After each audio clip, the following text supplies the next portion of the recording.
Bismillahirrahmanirrahim. Assalamualaikum warahmatullahi wabarakatuh.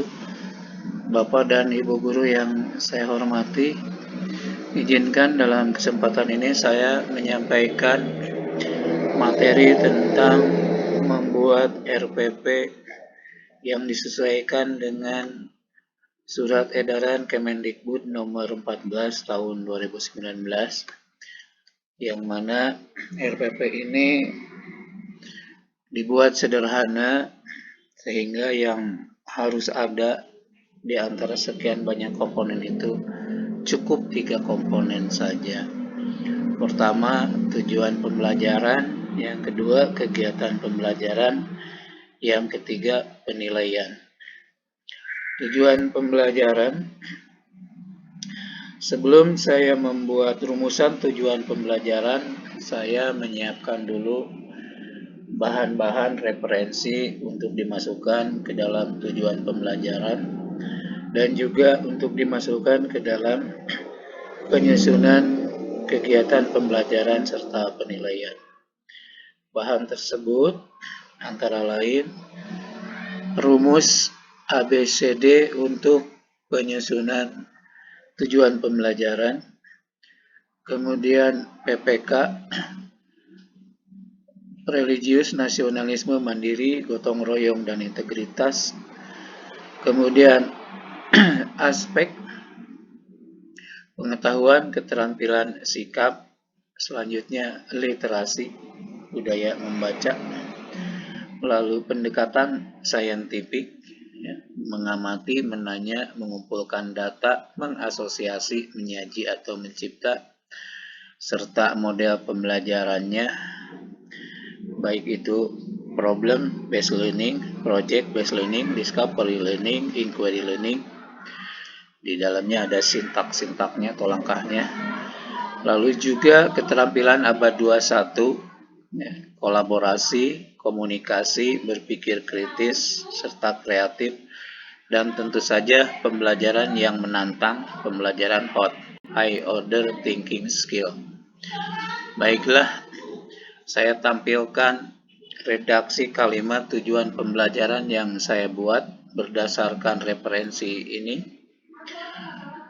Melalui kegiatan pembelajaran dengan pendekatan saintifik dengan model discovery learning, peserta didik dapat mengidentifikasi isi dan struktur dalam teks ceramah, mengidentifikasi kaidah kebahasaan dalam teks ceramah, menentukan aspek-aspek yang disunting dalam teks ceramah, dan menyampaikan hasil suntingan teks ceramah dengan memperhatikan penguasaan materi, vokal, gestur, ekspresi, dan intonasi dengan rasa ingin tahu, kerja keras, tanggung jawab, bersikap bersahabat, komunikatif selama proses pembelajaran.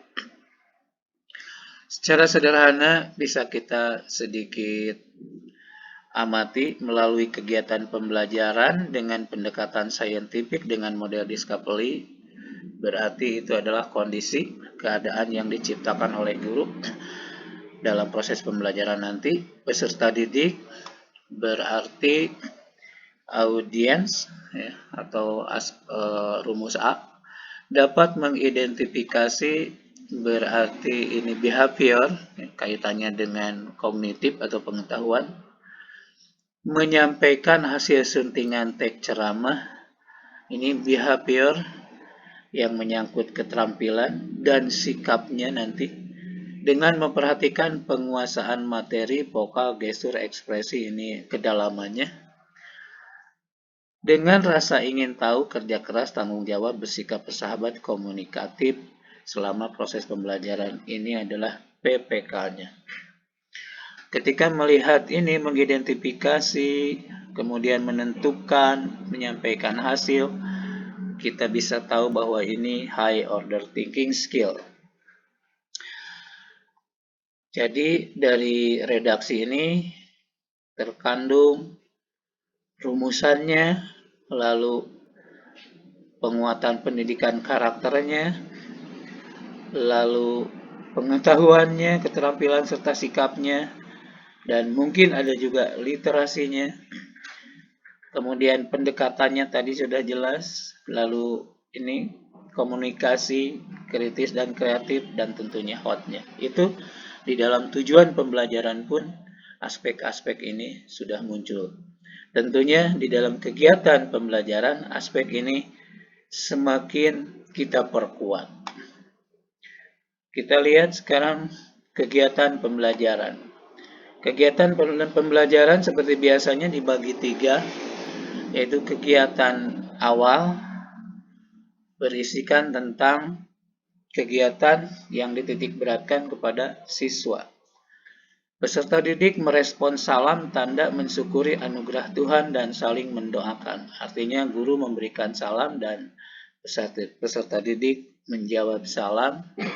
Ini adalah sebuah sikap religius. Peserta didik merespon pertanyaan dari guru berhubungan dengan pembelajaran sebelumnya. Berarti gurunya menyampaikan materi pelajaran sebelumnya walaupun hanya intinya. Di sini ada merespon, berarti di sini ada komunikasi, ada literasi, ada berpikir kritis, ada hotnya di situ. Kemudian ada sikapnya. Peserta didik menyimak kompetensi dan tujuan pembelajaran yang akan dicapai dan manfaatnya dalam kehidupan sehari-hari. Menyimak, ini literasi ya. Kemudian berpikir kritis juga di situ ada. Kemudian hotnya juga ada. Peserta didik mendiskusikan informasi dengan proaktif tentang keterkaitan pembelajaran sebelumnya dengan pembelajaran yang akan dilaksanakan. Mendiskusikan, komunikatif, berpikir kritis, kerjasama, gotong royong, mandiri juga ada di sini. Peserta didik menerima informasi tentang hal yang akan dipelajari, metode dan media, langkah pembelajaran dan penilaian. Ini komitmen yang akan disepakati bersama antara guru dan peserta didik. Artinya nanti peserta didik akan tahu apa saja yang akan dipelajari, metodenya seperti apa, langkahnya bagaimana, dan menilainya bagaimana pula. Berikutnya kegiatan inti. Kita lihat tadi di atas bahwa rencananya kita akan menyelenggarakan pendekatan saintifik dengan model pembelajaran discovery learning. Oleh karena itu, sintak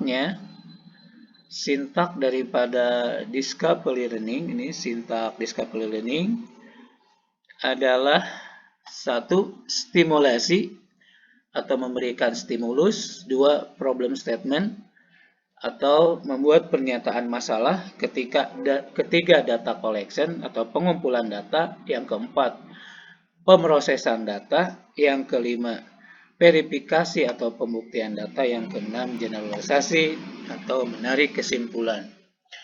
Di setiap langkah ini ada kegiatan yang dilakukan oleh peserta didik. Pertama, distimulasi. Peserta didik mengamati contoh teks ceramah yang dibawa. Peserta didik mengidentifikasi struktur dan kaidah kebahasaan. Mengamati, ini 5M, mengidentifikasi. Ini berarti hot juga, 5M. Kemudian ini sudah pasti discovery, scientific.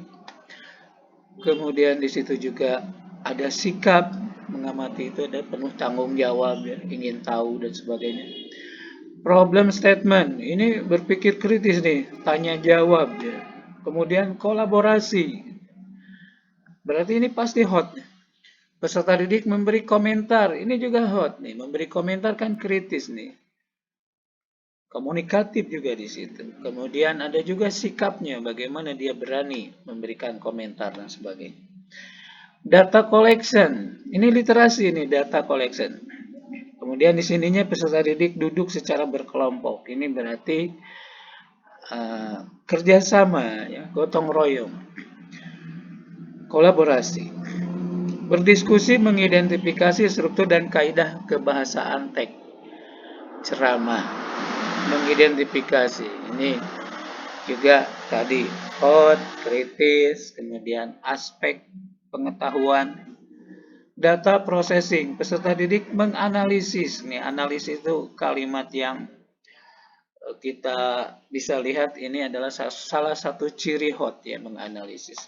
Menuliskan, ini keterampilan ya, menuliskan. Kemudian peserta didik berkelompok mempresentasikan.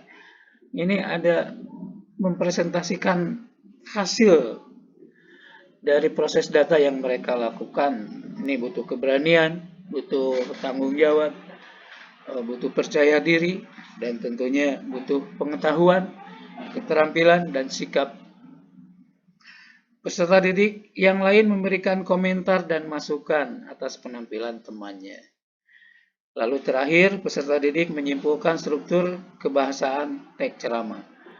Jadi dari awal sampai akhir peserta didik aktif menyimpulkan, menemukan sendiri konsep pengetahuan berdasarkan proses yang dilalui dalam kegiatan pembelajaran dengan model discovery yang sudah dirancang oleh guru. Jadi di sini guru harus mampu membuat para muridnya aktif, student center. Terakhir, kegiatan penutup. Di sini dibagi dua, ini ada keterlibatan guru, padahal di sini juga sebetulnya yang paling dominan tetap siswa. Tapi guru di sini terlibat karena ini kegiatan penutup. Membuat rangkuman simpulan pelajaran. Tadi di generalisasi sudah ada simpulan, tapi ini simpulan berdasarkan hasil temuan siswa. Kalau ini simpulan konfirmasi dari hasil simpulan siswa, dikonfirmasi atau dipadankan dengan simpulan yang dipegang oleh guru. Melakukan refleksi terhadap kegiatan yang sudah dilaksanakan. Ini kegiatannya berlangsung seperti apa? Kemudian apakah ada hal-hal yang kurang dari kegiatan itu?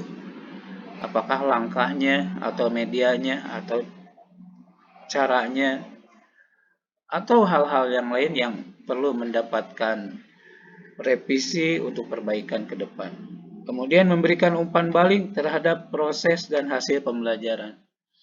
Umpan balik terutama dari guru terhadap anak-anak atau siswa yang bekerja dengan baik bagaimana, dan kepada siswa yang masih membutuhkan perbaikan bagaimana. Terakhir, kegiatan guru melakukan penilaian. Melakukan penilaian nanti di terakhir akan muncul penilaiannya seperti apa. Lalu memberikan tugas kepada peserta didik untuk banyak membaca teks ceramah. Ini memberikan pendidikan literasi agar anak senang membaca dan untuk meningkatkan pengetahuan dan keterampilannya. Menyampaikan rencana pembelajaran yang akan dilakukan selanjutnya agar siswa kita siap belajar di pertemuan berikutnya. Kemudian menutup kegiatan belajar mengajar. Dan bagaimanakah penilaiannya?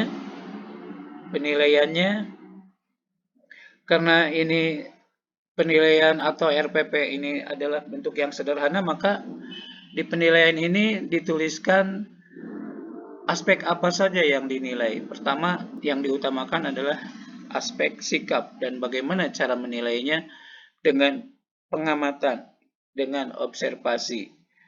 Instrumennya ada rubrik, nanti oleh gurunya disiapkan tersendiri di halaman lain. Penilaian pengetahuan, tes tertulis, dikaitkan dengan kompetensi dasar yang ingin dicapai yang sudah dituangkan di dalam tujuan pembelajaran. Penilaian keterampilan, bentuknya adalah unjuk kerja, praktek, dan akhirnya nanti menjadi portofolio. Unjuk kerja, siswa kita berani menampilkan, mempresentasikan hasil pekerjaannya. Prakteknya adalah membuat kesimpulan hasil analisis selama pembelajaran. Demikian Bapak dan Ibu Guru, RPP yang saya coba buat. Mudah-mudahan ada manfaatnya. Saya yakin masih banyak kekurangannya. Saran, kritik, masukan saya tunggu untuk perbaikan penyusunan RPP di masa yang akan datang. Billahi taufiq wal hidayah. Wassalamualaikum warahmatullahi wabarakatuh.